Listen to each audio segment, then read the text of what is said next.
I'm Martin Lockwood. I'm Head of Engagement for the charity Mates in Mind.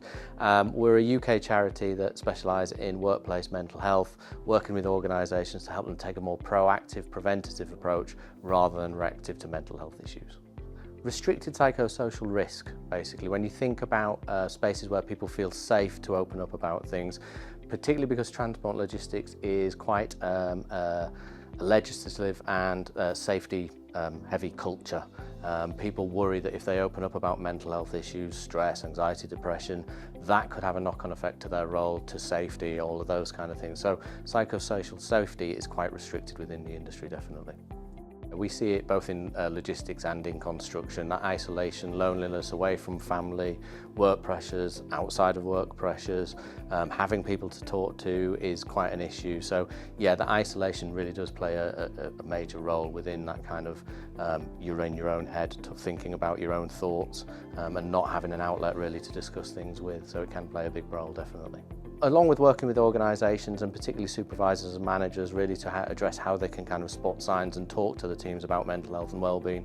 As a charity, we offer a lot of charitable service, one of which is a tech support service called Be a Mate, where if a driver texts Be a Mate to our service, there's a person at the end of that tech support 24/7, completely free and confidential, where they can have a conversation about how they're feeling and they'll get support and signpost into a service that will be able to support them better. We only launched the service probably about 2 years ago, and last year we partnered up with Welcome Break and made it available and easily accessible for drivers pulling into service stations. And we saw a 300% increase in the use over the December period. So we know that the service is required, and it's now about making it as visible as we possibly can. Some of the themes that we see are coming back around relationships, around stress, are some of the themes that come back in the research from that. So we're starting to get a bit of a picture about what is affecting people's mental health, and then obviously from that we can start to look at interventions for that support. We know that part of the recommendations that we make to organisations is to look at their facilities, their workplaces. I mean, how many people would want to, day in, day out, go into a workplace where the facilities are abysmal?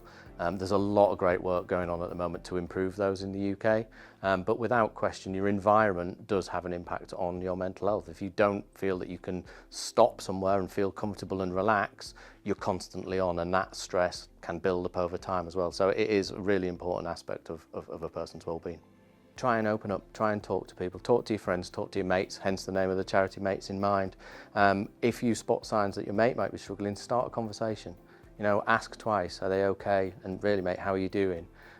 Try and be aware of support services that are available. Even if they're not for yourself, then it's good to maybe know where people can get support and help, whether that's Mates in Mind or another charity where people can go out and get that support. So obviously there are things, sleep quality, limited use of alcohol perhaps, those kind of things, lifestyle choices that we can all make. But I would really recommend that people start conversations, keep an eye out on your mate and just ask that question, because everybody can listen compassionately and signpost to somewhere when people can get help.